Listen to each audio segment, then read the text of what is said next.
What's going on, Atlanta fans? Hey, this is the 404 Blitz package, which consists of your Sarian only right now. Hey, hey, I'm on this on this Make Way Sports channel, trying to bring you all a little something this Eve, Valentine's Day Eve. Of course, we're going to be talking about the Falcons and everything else. You can talk about the Hawks a little bit. We're going to talk about whatever y'all want to talk about tonight. I do have Daryl and Mathis on their way trying to get locked in and make it home safely and locked in um, and jump on with us. We were going to come on tomorrow, but since tomorrow is that special day for many, um, a lot of money might be spent tomorrow. So we decided to go ahead and jump on this evening. Hey, if this is your first time checking us out, make sure you go ahead and press like, press subscribe, hit that notification bell so you can know when we're about to jump on. Mainly do we mainly do live streams, but we'll get back to doing more videos pretty soon. So what's going on, everybody? Thank y'all for joining, checking us out. I saw Widebody earlier. He said he wouldn't be able to make it on. He might have to get some rest, get ready for sleep, get ready for work tomorrow. But what's up? He did say a new slogan. We have a new slogan, find a way. And I like that slogan. I like that. Find a way. The Falcons definitely are going to have to find a way um, right now with all that's going on around and surrounding the Falcons. The team that is deemed cursed, the franchise that is deemed cursed. I don't believe so, but I don't believe in um, curses like that. I do believe in miracles. I believe in a higher power. I believe in God. So I don't really believe in curses, especially when it comes to sports. Nah, no. But I do believe that you have to have a good, strong leadership in order to, franchise leadership in order to do big things in the NFL. The Falcons have scratched the surface twice, Super Bowl twice, but haven't been able to manage to win the big game. So, yeah, of course, we've been around for 60 years, right? 60 something years, 60 years. And we have no championships, no Super Bowls um, to account for. But it's all good. It's all good. Y'all come on in if y'all gonna come in today. Yeah, so I'm gonna go ahead and jump into our first topic. Um, the offensive and defensive coordinators, as well as the special team coordinators, got a chance to speak to the media on Wednesday, had their press conferences, and I wanted to know how y'all thought or what y'all thought about what was said by Tommy Rees, Jeff Ulbrich, or Craig Ackerman. I didn't even look at Craig Ackerman's press conference. I just need to see some extra yards on kickoffs, some tackles on kickoffs, some better returns uh, on punts, things like that. Some punt blocks. I need to see something happen in regards to special teams before I can even talk about Craig Ackerman. But let's talk about what Tommy Reese had to say and the few things that I liked about his press conference. First of all, I like the fact that he's already taken on team atmosphere. He's already taken on that. He said several times, he made mention to the Falcons last season as we. I don't know if everybody else picked that up, but he said we several times, and he was talking about the Falcons, even though he was coaching over there um, in Cleveland. So, how interesting is that? I mean, to be able to just say, "Hey, we didn't make it happen," or "We tried." A lot of our rookies played hard. We fought. We did the best we could, and came up short. I like the fact that he's already referring to the team as we. He talks about being anxious and very excited to get started. Of course, a new coach coming into a new situation uh, is excited, but he mainly talked about being excited to work with Michael Penix. Um, and I like that.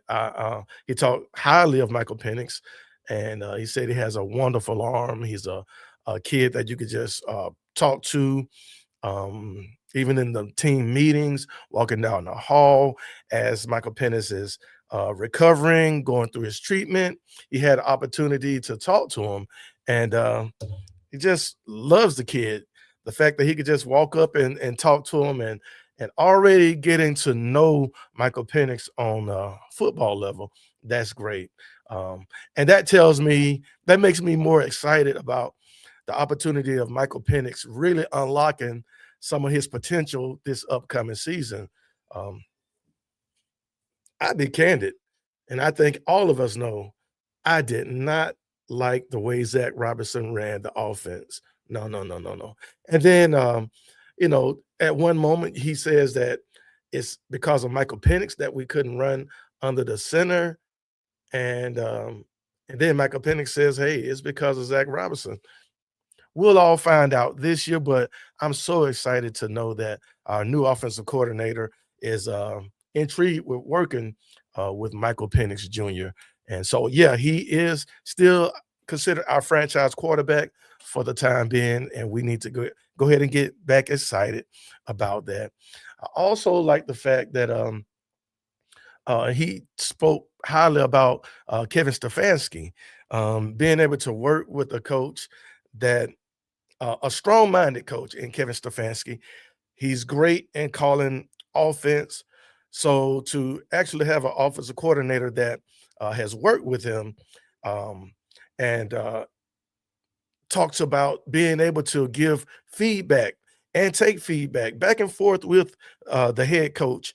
Um, I really like that because we do need a head coach that can be hands off at times.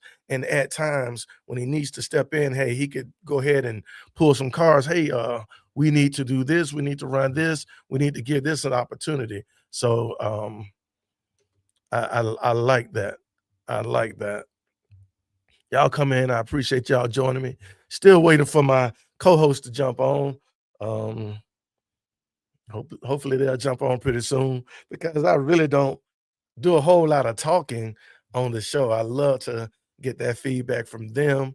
If y'all have any comments, y'all come on in and jump in. I'm not seeing any right now, but if you are, hopefully StreamYard will pick them up and we'll be able to get y'all on here and see what y'all think. Um, Another thing about Tommy Reese, for some reason, I want to call him Wildfire. Every time I bring up his name, I say Tommy Wildfire. If y'all know old school wrestling, Tommy Wildfire Rich was the guy. And I hope Tommy Reese um, can take on that name Wildfire. I hope he can resemble that name with our offense. Let's do something that will open up the offense and make it a little bit easier for our receivers to run wide open. It would be great to have a wide open receiver from time to time. It'd be great to not always depend on the screens or it'd be great to not have to be in that pistol all the time, right? So hopefully he could take on that wildfire persona, and you need to put on a blonde wig or something and let that thing go because hey, Tommy Wildfire Rich was the man. We need Reese to turn wildfire on offense. So I'm excited about him. Um, the fact that he left Alabama, he also spoke about that. He left Alabama to work with um, uh, Kevin Stefanski. He wanted to learn. He wanted to work with Kevin Stefanski. Yes, of course, Nick Saban. He worked with Nick Saban his final season at Alabama, but from that he had the opportunity to go to the NFL, and he took that opportunity, and I think he did okay with it. We know that Cleveland is a dumpster fire and has been a dumpster fire for quite some time. So it is what it is. I'm starting to get some feedback. I appreciate it. Let me see. Alamo A little more Jesus. I like that. A little more Jesus said, glad Zach Robinson is gone. Hey, I'm glad about that too. I'm definitely glad he's gone. Hopefully he does well down in Tampa Bay. Do your thing in Tampa Bay so we can jump your routes and do all that stuff. Yeah, yeah, yeah. I can't wait to see him in Tampa Bay. Appreciate your little more Jesus. Mathis, man, he said he's sitting at the light right now. Watching the stream, sitting at the light. Hey, get to the house, man. Get to the house. Get in and get on because we got a lot to talk about. Yeah. And I'm not used to talking to myself. I guess this is good. A little, hey, ain't nothing wrong with a little struggle from time to time. Let's get back to Tommy Reese. The guy coached for Nick Saban. He was the offensive coordinator in 2023 for the Alabama Crimson Tide under the greatest coach of all time, college coach. Yeah, I'll stick to that. I'll stick to the college coach. Um, and what we do know about previous offensive coordinators that spent time with, or offensive coordinators that have spent some time with Nick Saban, they all turn out to be pretty good coaches. Um, and hopefully Tommy Reese will do the same. Now, he coached the Alabama Crimson Tide's offense to a 12-1 season that year and had Jalen Milroe as the quarterback. Yeah, and Milroe had a pretty good season, but we do know that he was limited. That's a quarterback that is limited. The deep ball, beautiful. Intermediate and short passes, null and void. So the guy pretty much had to coach around a quarterback that could only throw the deep ball and that could only take off and run. They beat Georgia in the SEC championship. Georgia was ranked number one, and that actually kicked my dogs um, out of the playoffs, which was kind of a little fluke there. Well, NCAA got to explain themselves about that. But anyway, he did well under Nick Saban. So learning from, looking at his past, he has a lot of experience, a young guy with a ton of experience. And now second opportunity to work with a offensive minded head coach. I love that. I love the fact that he'll be able to share ideas back and forth um, with Kevin Stefanski, along with helping out, working one on one with Michael Penix Jr. I know we have an offensive coordinator, I mean, a quarterbacks coach. I know that, but having an offensive coordinator that has been a quarterbacks coach as well, I think that's a great thing. So I have nothing but great things to say about Tommy Wildfire Reese. Hopefully, one day he'll listen to our podcast and throw on that wig and let it be known, baby. That's what's up. All right. So, I'm sorry. Jeff Ulbrich had an opportunity to speak as well. And we know Jeff Ulbrich, a great defensive mind. Everywhere he's coached, their defense have been great. The defenses have been great. And again, coming to Atlanta last season, where the defense had been lacking for so many years. I mean, we were at the bottom of sacks, at the bottom of quarterback pressures, all of that stuff. And look, Falcons ended up with 57 sacks, number two in sacks. Great with quarterback pressures. Now we did give up a good bunch of points from time to time, and I say that's because of the offense. Man, the defense was on the field all day long, it seemed. And when they would make a stop, or I'm sorry, let me change this banner. When they would make a stop, um, the offense would go out and put up a stinker, 3 and out. Felt like 2 and out sometimes.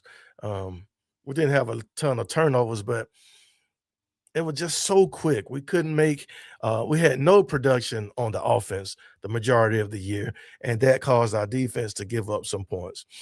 And so, looking at Jeff Ulbricht's press conference, I really love what Ulbricht says. Um, how he talked about how he felt when Raheem was fired and that regime was let go. Um, of course, it hurt, being that he was a friend of Raheem and they worked together for so many years and everything. That he said that was my guy. And when Raheem was let go, he felt a sense of ownership. You know, he felt that he didn't do enough to have success in Atlanta and make sure that we would be able to move on to the playoffs and possibly save Raheem's job. So he took ownership of that, and I like that. Not many grown men would take ownership.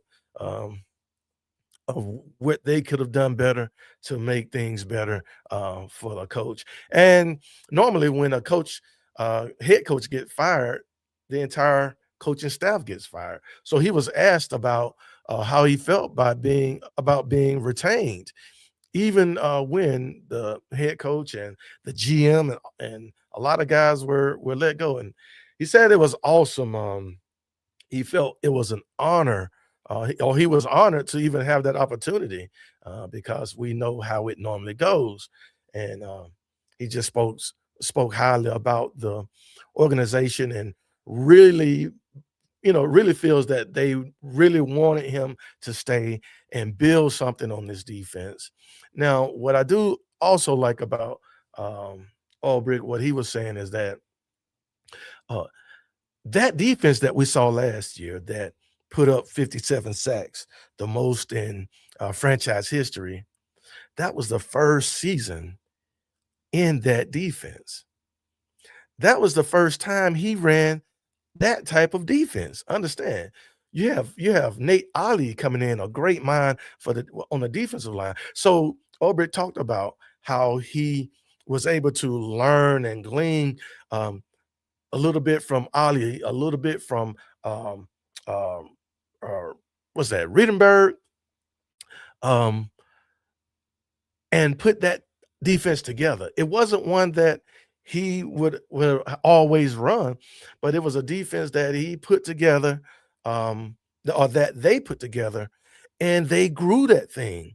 It was something totally different. You remember when Jimmy Lake was the defensive coordinator and stayed with that 3-4, even though you didn't have 3-4 talent or 3-4 personnel. We didn't have that beast in the middle.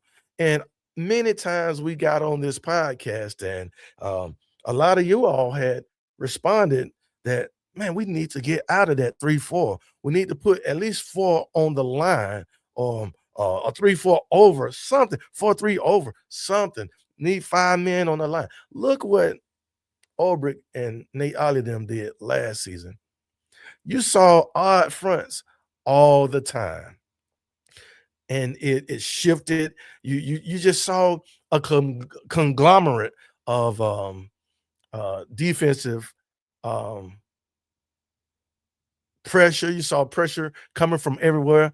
They lined up differently. They were able to do it with the four-man front with defensive linemen and the ends, or they will have the three down with the two outside linebackers up on the line.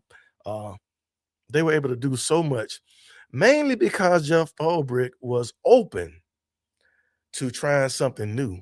And he stated that they had to really build that defense throughout the year. So you saw saw some rookies playing, a lot of second year defensive linemen, Rook and Brandon Douglas, have success because they built that defense around the personnel. And that's the way we have to do it. Um, A little more Jesus said, defense only gonna get better, hopefully. And absolutely. And that's what he said.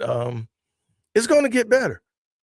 That was the first season in that defense.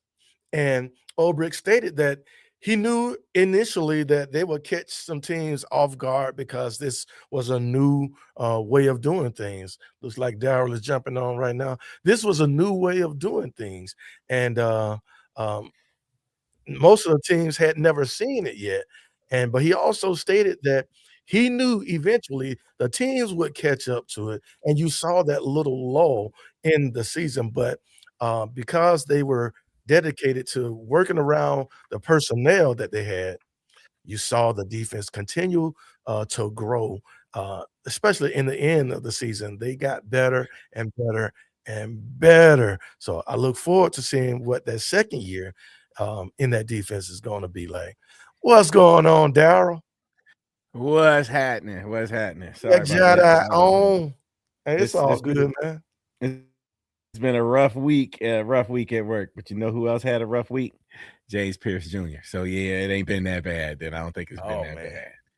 Oh man. bad. Yeah, Man. yeah. Anyway, I'm here. Sorry about that, people. It's Daryl, aka Black Jedi, BLAKK Jedi. Follow me on Twitch and Instagram. And I'm kind of excited after listening to our coordinators talk. I'm kind of okay. I feel okay. I do. Mhm. And Mhm. that takes a lot Mhm. for me to feel okay, especially after the season, but yeah, I feel all right about it. Yeah. Ah, Yeah, yeah. So tell me what you think about what Tommy Reese was saying, especially um about how excited he was to be able to work with Michael Penix. Did that give you a little more oomph to just know that he's willing, that they're focused on Michael Penix, and after he comes back healthy, what they can actually be able to do with his talent? yeah. One part of me didn't believe him, right? Because one part of me expects the oncoming coordinator to say that about his quarterback, right? You're supposed to say that. Yeah, What's he gonna say? right, Nah, he a right, bum, right? But right. at the same time, I do feel good about it because he did focus on the right things. He's got extreme arm talent, right? Which is true, and I don't think we got to see that under Z Rob. So yeah, he said the right things. I think the bigger thing though is I think they're coming into this with a team identity that they want to establish. They want this team to have its own identity. And ironically, it kind of looks like Arthur Smith, but I have a lot more faith in the fact that they can implement it better than Arthur Smith did. They want to be a run heavy team. We want play action passes. That's the identity, and we want to beat people in the trenches. We want to bully it at the offensive line spot. Okay, that's kind of what Arthur Smith wanted, but Arthur Smith had to, he had to try to do it with with what he had, and I think this coaching staff, uh, really, I think the leadership in this organization, this set, I think they are a little bit more in a better position to put that in place. Mhm. I think so too, especially having Bill Callahan on being the offensive line coach. I really like the opportunities of what I mean.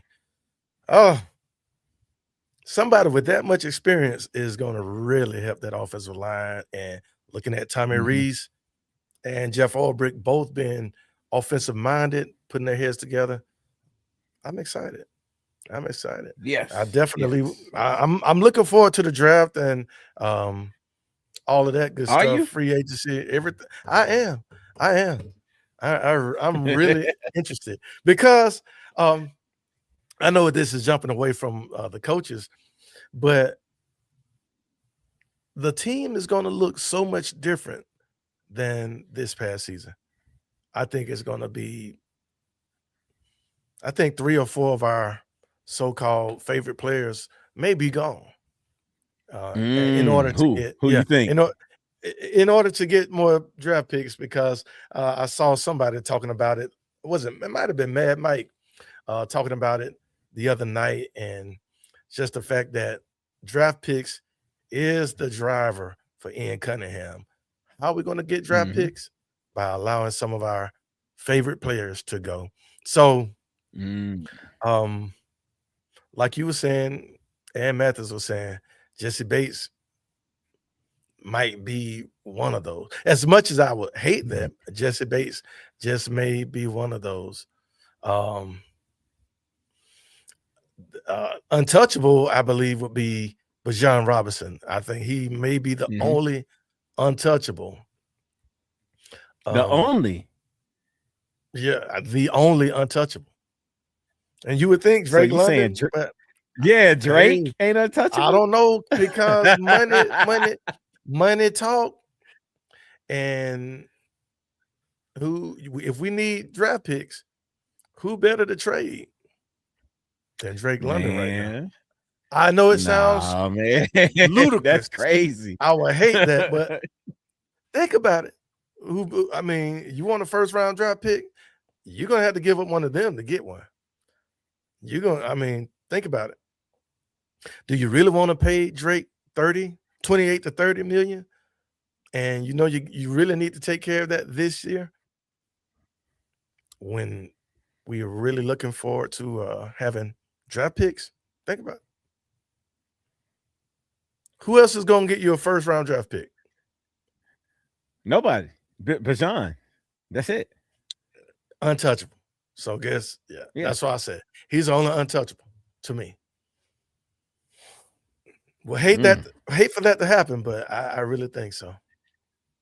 I think if they traded Drake, it would be a riot. They'd have a riot on their hands from fans. Like, I wouldn't, because what you gonna do? Okay, you trade Drake for a first round draft pick. What you drafting in the first round?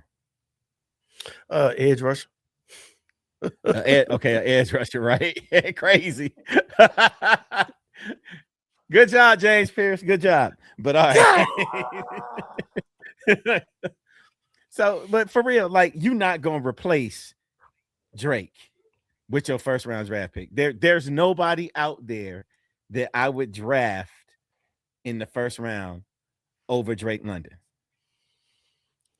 There's not an edge rusher, there's not a quarterback, there's not a wide receiver, definitely, that I would take over Drake London in the first round of the draft.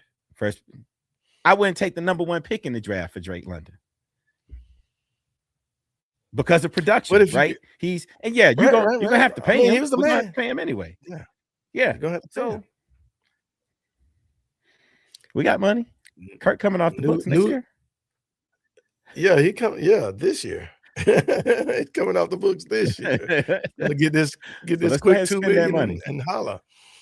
Yeah, we're expecting it. But we were looking at the me and San, of all people, were trying to break down the salary cap, and I'm thinking we're going to be about 55 million under the cap if everything goes by the way what Google was saying. So anyway, we'll see. 50 million is the magic number, right? Yeah. It could be about 55. Yeah. It could be about 55. A few things have to happen, of course, but you got 55. Do you spend any money on Kyle Pitts? Right. Okay. You cannot franchise him. You cannot franchise him because you have to pay him a ton of money.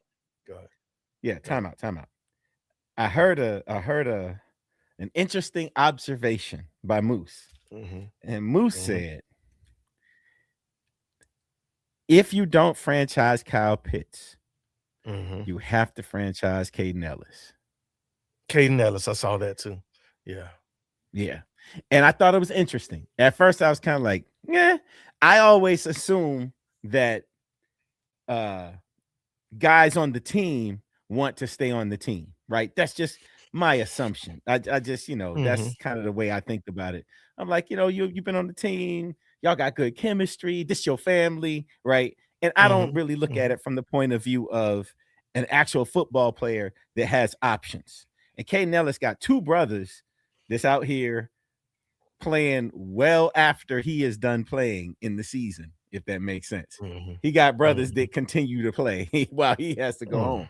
So he may want to go play with his brothers. That thought don't even cross my mind.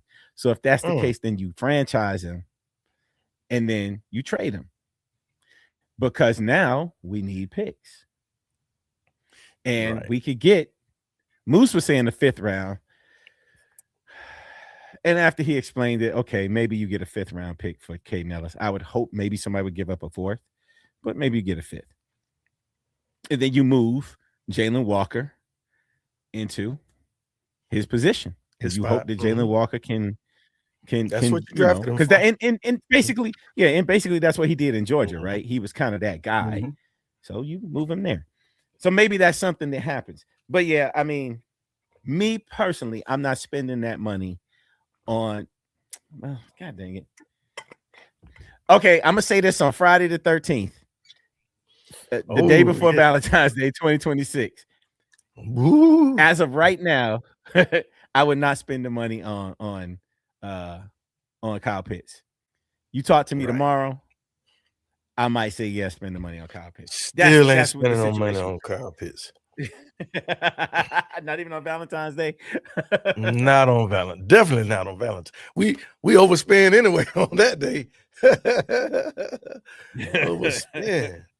Yeah. So back to the coaches. And we'll come back to that, Darryl, of course. I love what Tommy Wildfire Reese has been saying. I like what he's saying. I love his background. I love the fact that he worked with Nick Saban. That goes a long way for me. And he was able to win. They were with the Alabama Crimson Tide. They went 12-1, and they beat Georgia in the SEC championship with a quarterback. Alabama always beats Georgia. Cannot. They didn't this year. Not in the SEC championship. Hey, that's all that matters this year, baby. Hey. But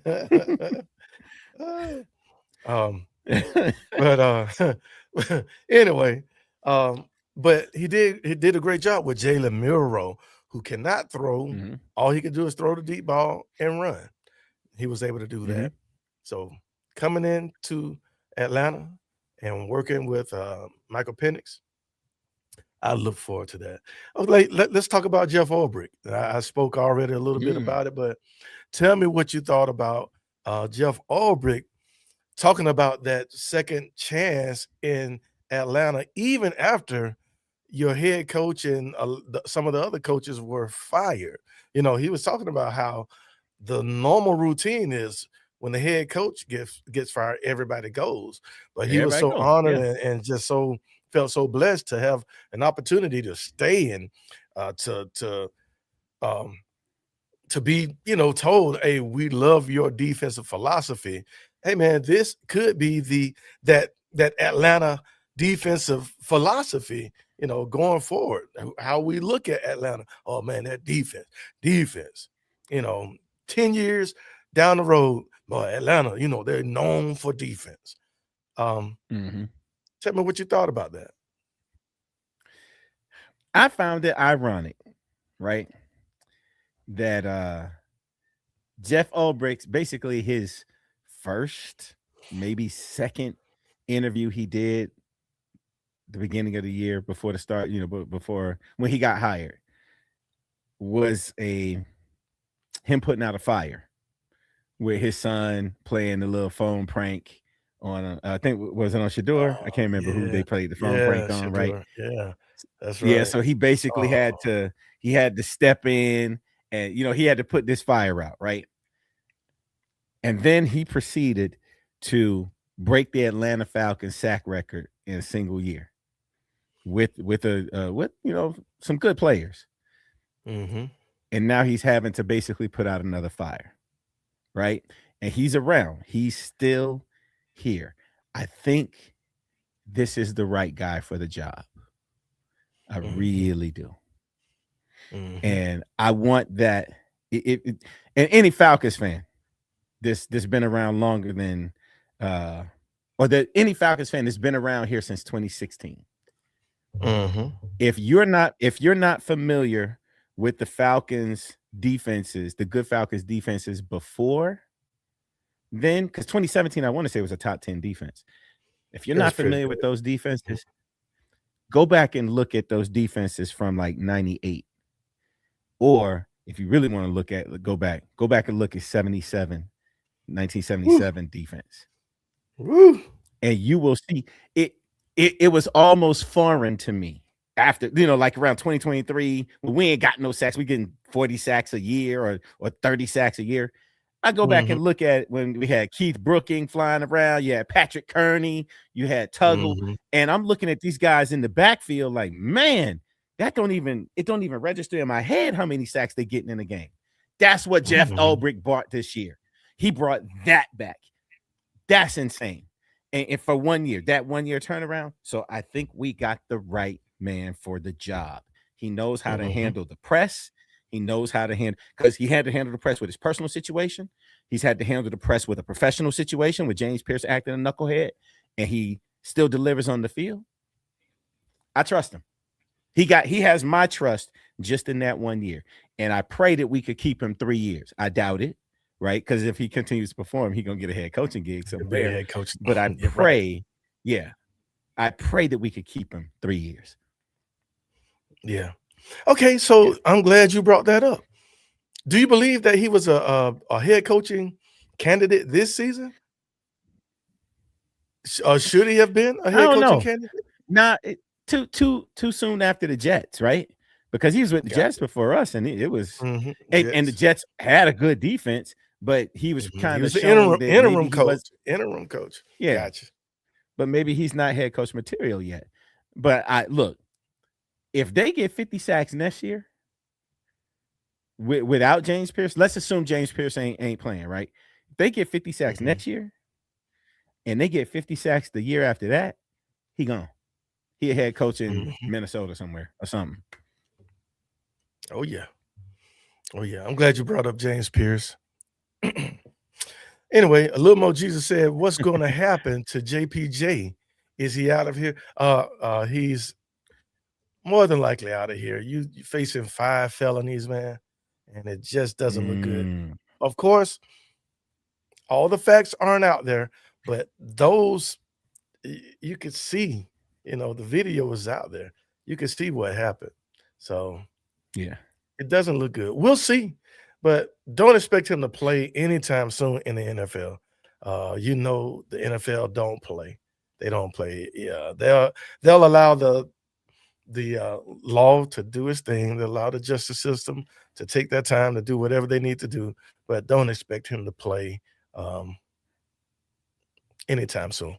And I guess I would just leave it at that, right? Pretty much, right? Yeah, I mean, feel terrible about the young man. Terrible for him. That's the thing. I think about when I was 21.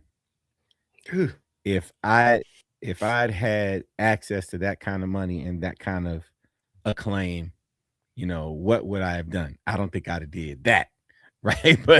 But no, done that. Yeah, but I feel bad for him because he made a really, really, really big mistake. Huge mistake. And it could cost him everything. It could. Yeah, everything. I'm not saying he won't ever play in the NFL. He could stand a chance, right? Let's say he gets a year or 2 years, right? And I would like to think that he would not get any time, but man, when you look at that video where it took like 5 cops, and part of me is like, man, that kid's strong, because it took a gang of people to subdue him, but you can't do that in Florida. Under Ron DeSantis government? No. You about to do some time. So if he gets, even for a first offense, if he gets 1 or 2 years, that means he's off the Falcons, because Arthur Blank ain't gonna keep him. He's off the Falcons, and maybe he comes back, and then he has to serve a year suspension. So now you're 3 years out the league. He's still young. Maybe he comes back, and maybe he can then go out there for another team, for the Raiders, and get 15, 16 sacks a year. He could. Cool redemption story if he plays it right. But I don't think he'll be in a Falcons uniform. Man, it looks really bad. Just one of those charges carry a 5-year minimum. Running, when he hit the cop. That's a 5-year minimum. So terrible. Well, look, good luck to him. If we just hope the best for the kid. But he won't. Don't look for him to be playing any football anytime soon, and that should probably be the last thing on his mind right now. Just get his life together. And, hope and pray for the best. Prayer does change things, but just hope and pray for the best. So, anyway, so with that being said about James Pierce Jr. going forward, they tried to ask Ulbrich about James Pierce Jr. and of course he deflected immediately. And I think he did a great job. And he started talking about the opportunity for the defense to grow. Last season, that defense was a new style defense. It was something totally different than what he had coached before, and he was so open. He said that it's great that he took on the mindset that he does not have all of the answers, and that as a coordinator allows you to allow your coaches to coach and to take in feedback and build something together. And that's what he did with Nate Ollie. And I give a lot of the credit to Nate Ollie on that, all them sacks, because everywhere he goes, they get sacks. they get numbers. That's how the old guy said. They put up numbers. And so and he talked about that, and he also said that this defense will adjust, and it will adjust around personnel. You know how some coaches, hey, I'm gonna run the 3-4, I don't care, and it just doesn't work. But they're open to whoever the Falcons do bring in. They're gonna tailor that defense around the personnel to make it work. And I like that because it's going to continually be new. It'll be renewed. Whoever we bring in, you don't know what type of defense they're going to run. Now, if they bring in a couple of monsters, you can anticipate a 3-4. Somebody, holding up 2 or 3 at one time. But, hey, man, it's according to the personnel. And I love that. That's what a lot of rec ball coaches don't even do. A lot of these rec ball coaches going to go with what they've been doing forever. And me, myself, I used to adjust to who we have. All right, we got a bunch of little skinnies. All right, so definitely not running no 3-4. We're gonna. I got a ton of linebackers. I got speed at linebackers. I don't have many big boys. Oh yeah, we're gonna run a lot of linebackers. Might run a 3-5 or something like that. 5 linebackers just all over the place. Just flying around. Hey, flying around. Hey, Darryl, you came to some of my game, killing them. Yep. Killing them, boy. Killing them, boy. Ease up, coach. Send them all. Anyway, but that's how it should be, man. According to your personnel. So he also stated that makes it so much easier to draft the best player, not just the best person for that position. You could draft the best player on the board. And a lot of times we miss out on the best player because we need somebody to plug in right here. We need a cornerback. We need a traditional 4-3 defensive end. We need that 6'5", 270. We need that. No, if you're drafting or catering to your personnel, draft the best players and make it work. I love that. I love it. I love it. So Matthew said, let Darryl tell you if we get a kicker, we're going to the Super Bowl. If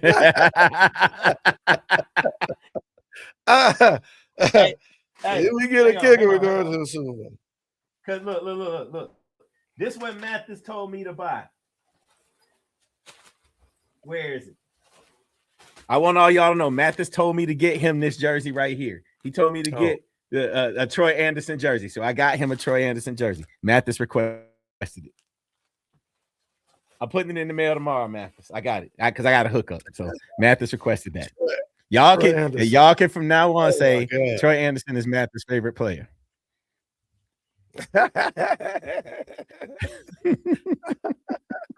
I think Kyle Pitts, we need to give him a number 8 because, man, he's in love with that guy. Anyway, I think, you know what? They kind of resemble. They kind of resemble. I can imagine if Kyle Pitts had a beard. Pitts 6'6". Yeah. Yep. I wish if Kyle Pitts had a beard, he looked just like Mathis. Yeah. Anyway, that's silly. But yeah, I love what Ulbrich was saying. His entire darn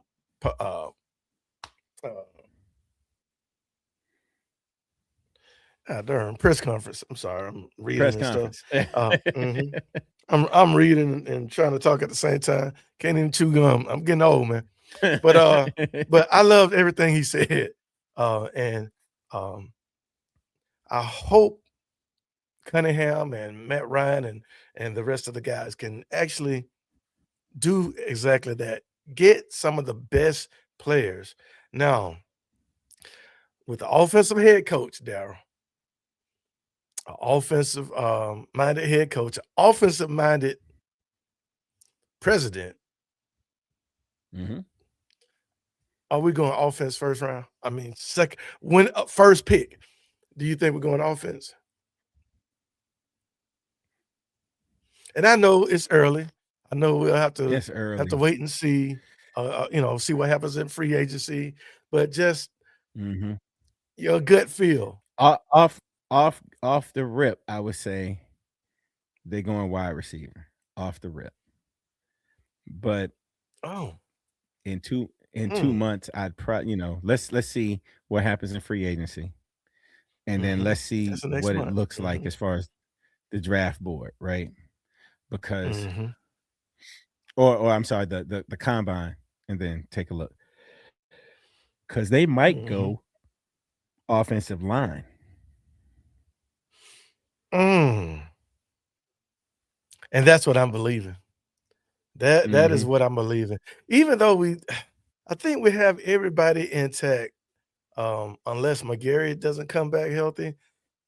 I believe we still have everybody intact on the starting lineup. So I'm wondering about that. But I think that, but I'm wondering about that. Maybe what if Caleb gets traded? Could that happen? Could Jake get traded, or is he too old? Jake.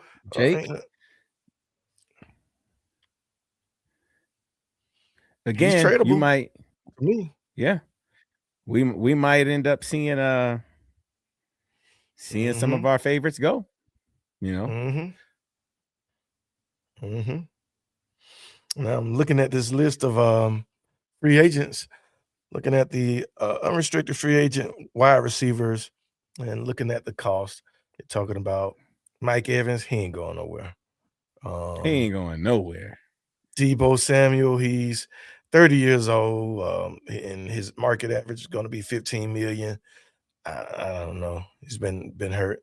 Tutu Atwell, he's tiny. He's too little.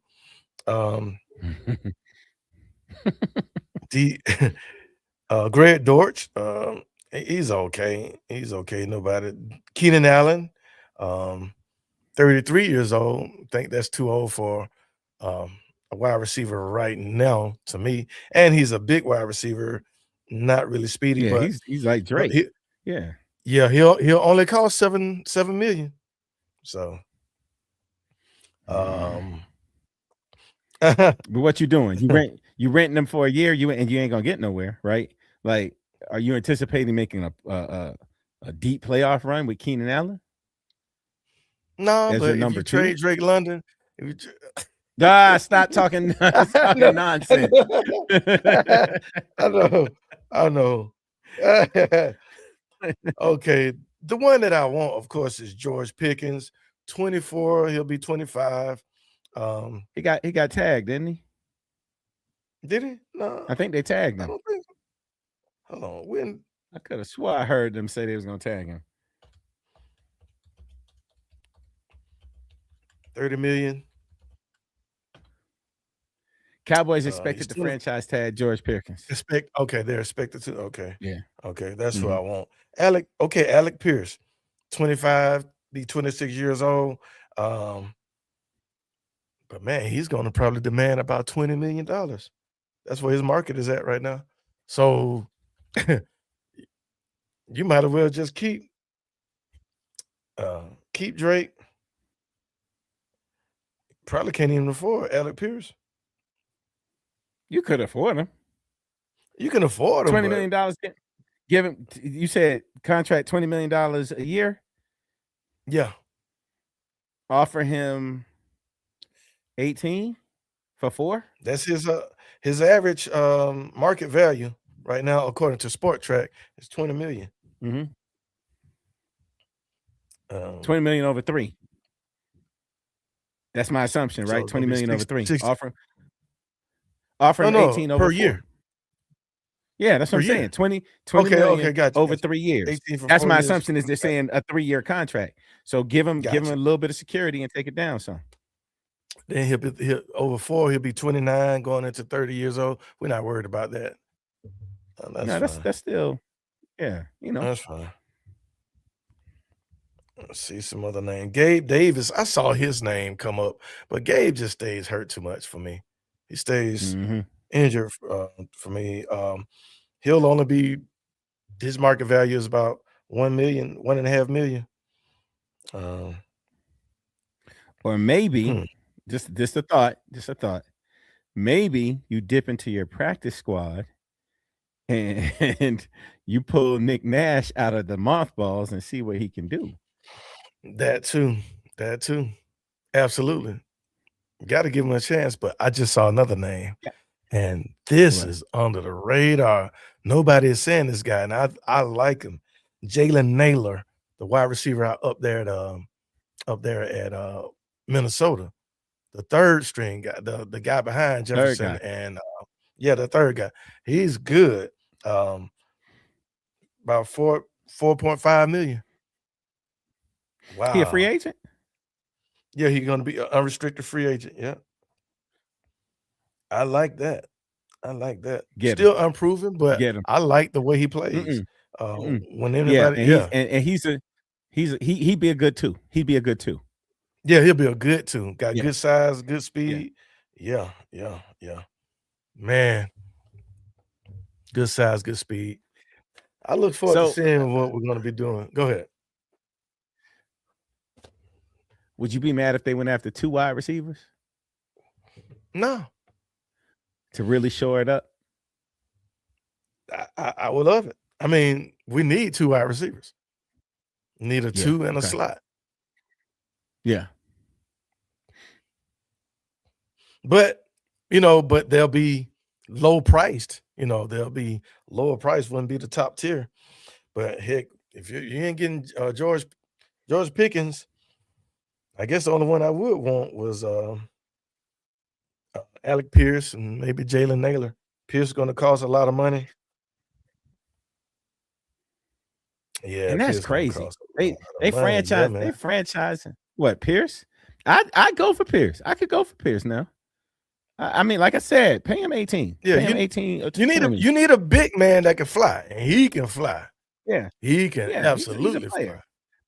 Yeah, but then that I think that means at that point, if they're spending that money on him, then they're saying the offensive line is set again for another year. Right. And I kind of think maybe they should get rid of Jake. So, but they're saying the offensive line is set for another year, and the defense probably set too.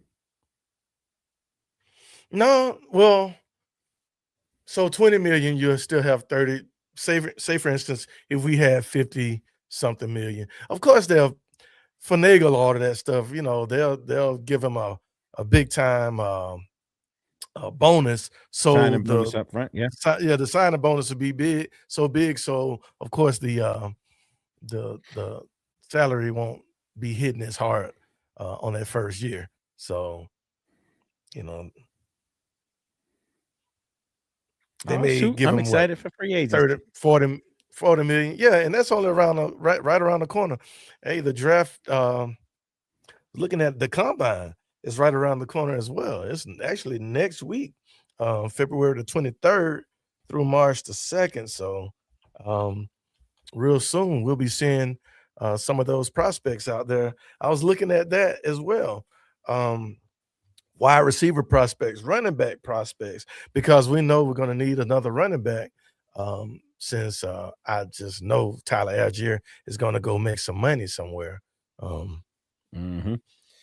So, but I was looking at the list and I see Jeremiah Love and Jam Miller, Adam Randall, and I see from Indiana Roman Hemby, but I don't see Black from Indiana. Number 8 or number 6. He's not even coming to the combine. So that's the running back. I like him. And I also saw a mock draft that had him being selected by the Falcons in like the 7th round. I don't think he'll last that long because he's too good. No. Yeah, but Yeah. he is. Yeah.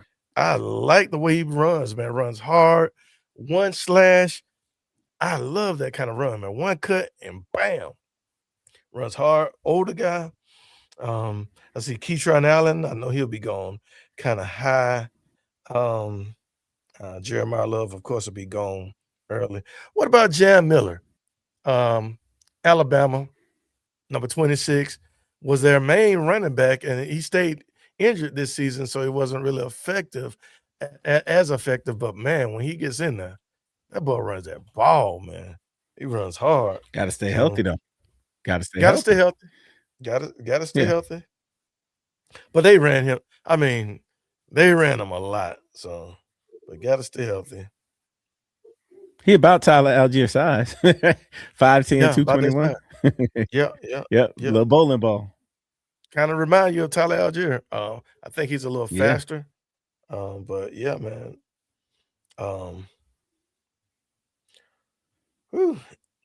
I'm looking forward to this combine, man. I want to really see what we got going on. Defensive lineman. Ruben Bain, man. Hey, listen. Okay. Listen. Since James Pierce is probably not going to play, we're needing that edge rusher again. We need a top-tier edge rusher. If the Falcons can pull off a trade that'll get us in the top 10, man, Ruben Bain gonna be gone like he gone. Yeah, he gone, bro. I was wondering where you was going with that. I was trying to. I'm trying to finagle this thing. He ain't dropping. I need to start a rumor or something. I need to start a rumor. Oh man, I like Tim Keenan. I think you know what? Here's what you do. You ain't got to draft. You ain't got to draft another edge rusher. I don't think you do. You go ahead and bring David Onyemata back, and you're gonna have to bring Arnold Ebiketie. You're gonna have to sign Arnold Ebiketie, right? Because he's a free agent. You're gonna have to sign him, and basically you're going to. And let's assume you keep Caden Ellis, right? So you're basically going to plug in Ebiketie into the spot that James Pierce Jr. was in. Oh God! If you don't keep Caden Ellis, then I think you need to draft an edge rusher, because you're moving Jalen Walker to that middle linebacker spot of being the quarterback or playing that role on the defense. Now you got to get somebody to replace him. But yeah. Or you could do this. You could draft, if you kept Caden Ellis, move Caden Ellis into that spot of the edge rusher, because Caden Ellis has a pretty high win rate when he's blitzing. So move him into that spot. but then you got to replace him. You got to replace somebody in there. So I don't know if you do that with Jalen Walker, and now you're relying on Caden Ellis and Arnold Ebiketie as your two edge rushers. I just thought about something, Daryl, that's gonna shake up everything. There are still two players on our team that could show up this year: Braylon Trice and 44. Man, I listen. He's still on the team. You better not let Mathis hear you say that. I know Mathis is gonna jump in, but I'm just thinking about it. Braylon Trice, he should be healthy by now. He should be. Braylon Trice should be. Troy Anderson cannot. You don't know what Troy gonna can't. But what if? That'd be a great opportunity for Braylon. I mean, if they're running a defense like they're running, that'd be a great opportunity for Braylon to come back fully healthy. He didn't have to take the field at all last year. Fully healthy. Man, he's still on the team for a reason.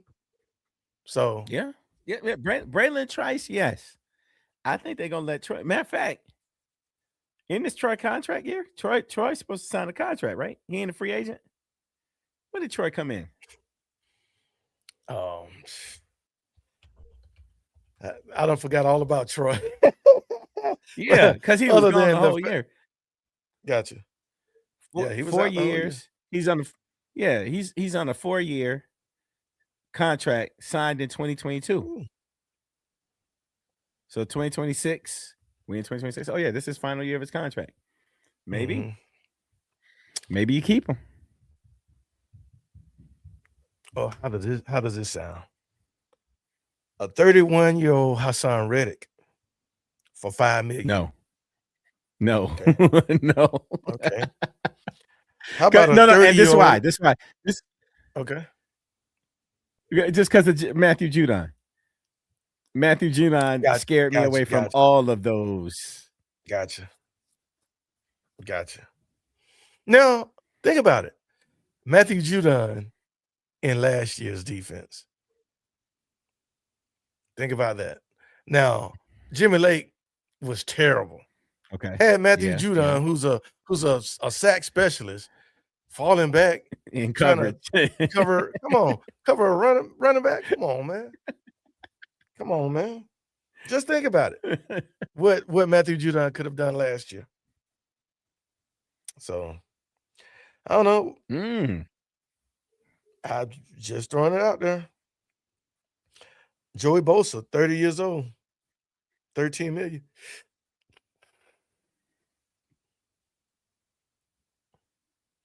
And of course, I want Max Crosby, but he's going to cost way too much. He's going to cost way too much. He's going to to get Max Crosby up out of there, you would have to give up 2 first-round picks. And we ain't got one. See, he's still on the contract. I'm sorry. I know I was looking down. Yeah, he's still on the contract. Yeah. No. Oh, if you trade Chris Lindstrom. Man, stop it. Hey, man, listen. It's gonna be like that. It's gonna be like that this season. We need to expect something to happen, man.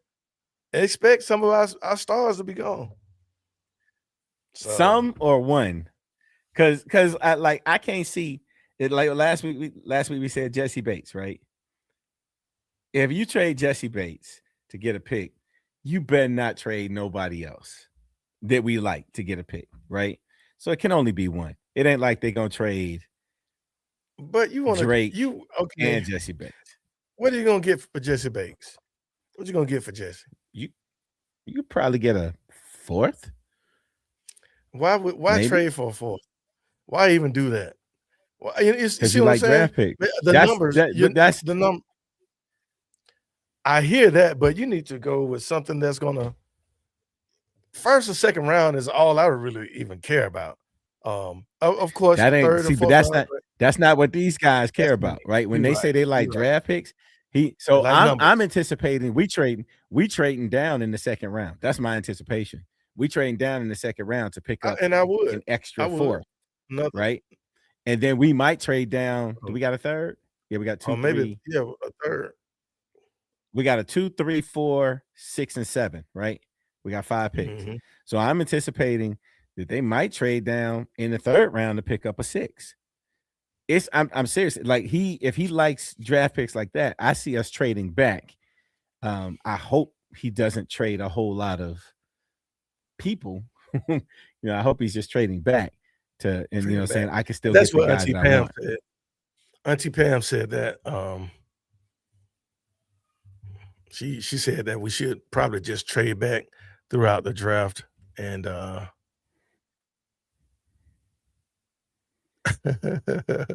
hold on. Let's see what Matt is saying. He said he got a Pitts jersey. That's his You nephew. got a Troy Anderson I jersey too. realize. But Auntie Pam was saying that we should just trade back. Would you trade that second? No, that second pick is 48, No. so that's 18. No, that's was 32, so 16 in the second round. Nah, you can't trade that I out. You trade can't. back.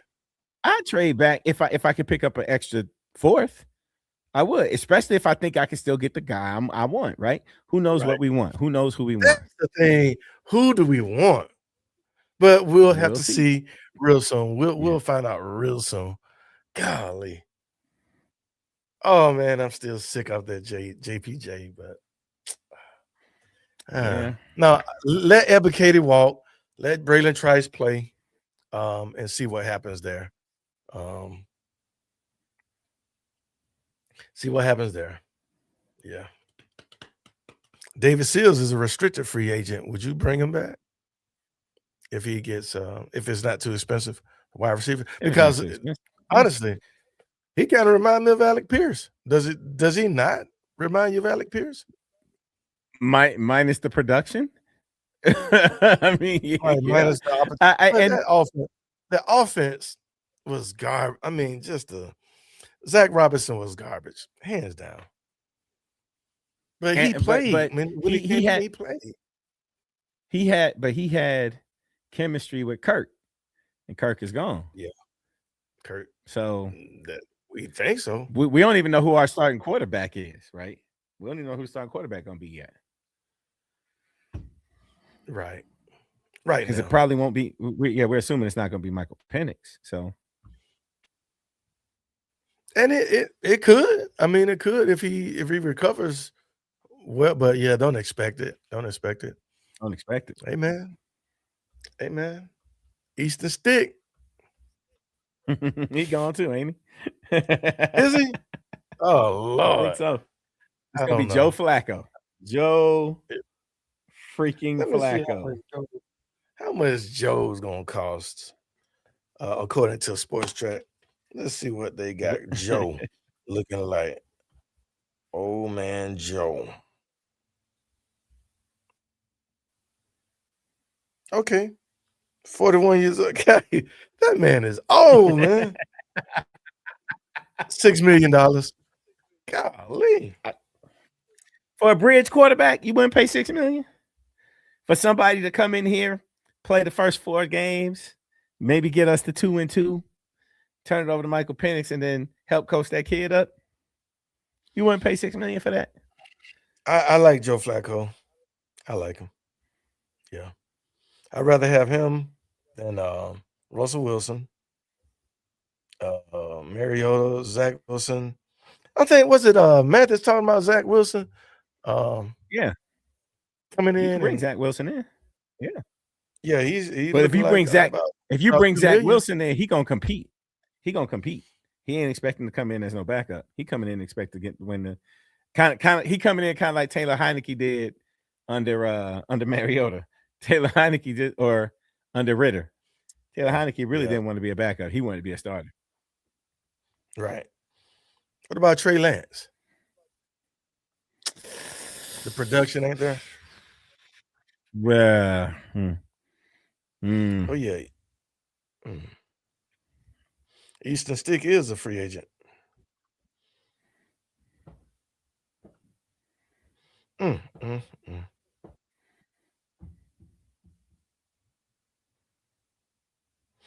Anyway, no, I Joe pass on Flacco. Trey Lance. Flacco, that's about it. I'm gonna go with Auntie Pam. Joe Flacco. That's about it. Man, Mitch Trubisky, garbage. Garbage. Garbage. That's why I didn't think Drake May was going to be anything, because those North Carolina quarterbacks don't turn into anything. But that kid is going to be all right, man, up there in New England. Yeah. Anyway, well, man, what we been on? About an hour and 10. I think we covered everything in regards to the coaches, press conferences. Um, did you even get a chance to look at the offensive coordinators? I mean, the special teams coordinators press conference? Nah, No, no. no. Hey, just get a touchdown, man. Block a punt from He time got to to be time. he got to be better than the last one. So, Man, can't get no worse than Marquise Williams. That was terrible. Woo, he was absolutely garbage, man. But, this Coach Ra made some bad decisions. yeah, Because you talking about Jimmy did. Lake, Zach Robinson, and Marquise Williams. He made some bad Yeah, he decisions. went with his boys. Went with his boys. Yep.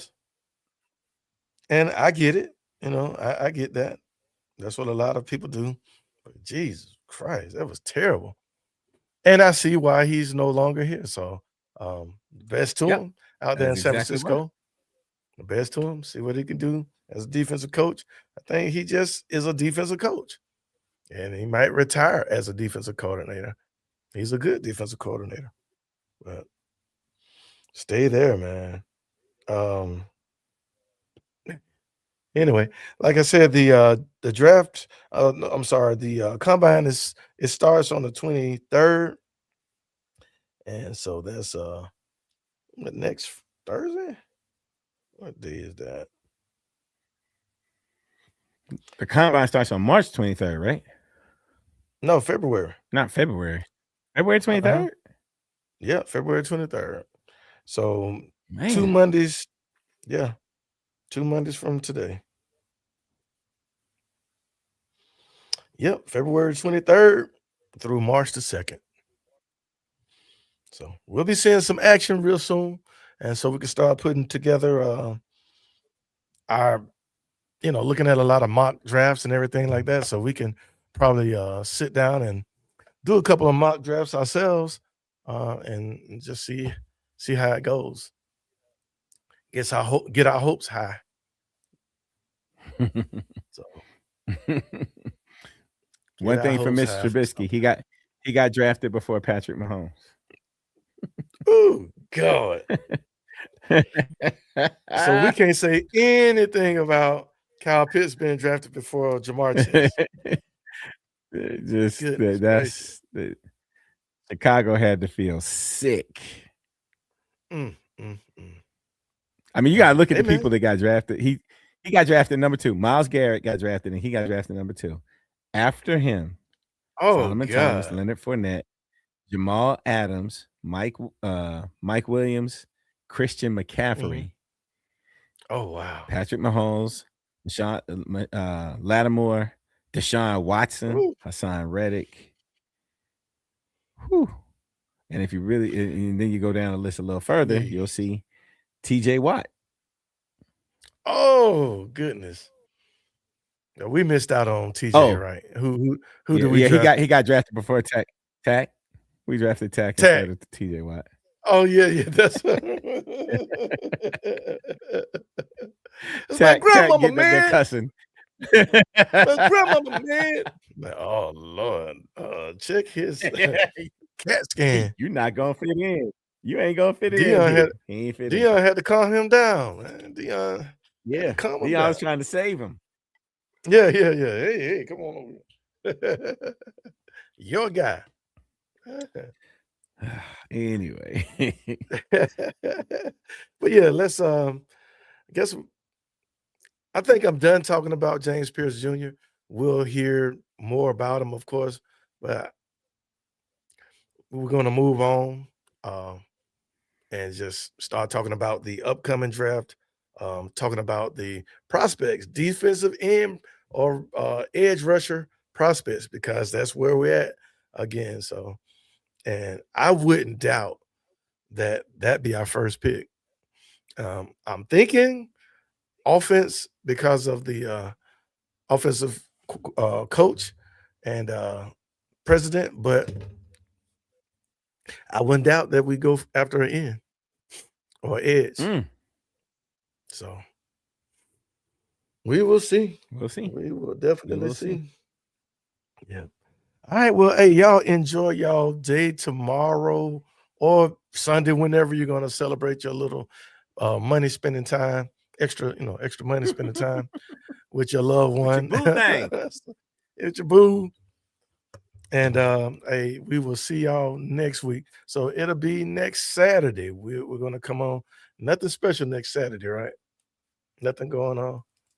No, I don't No, think so. it's So just we'll see another y'all day of next the week. Saturday. Yeah, absolutely.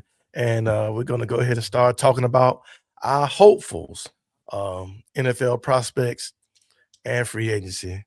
That'll be our big topic, unless something else pops off. We hope not. But anyway.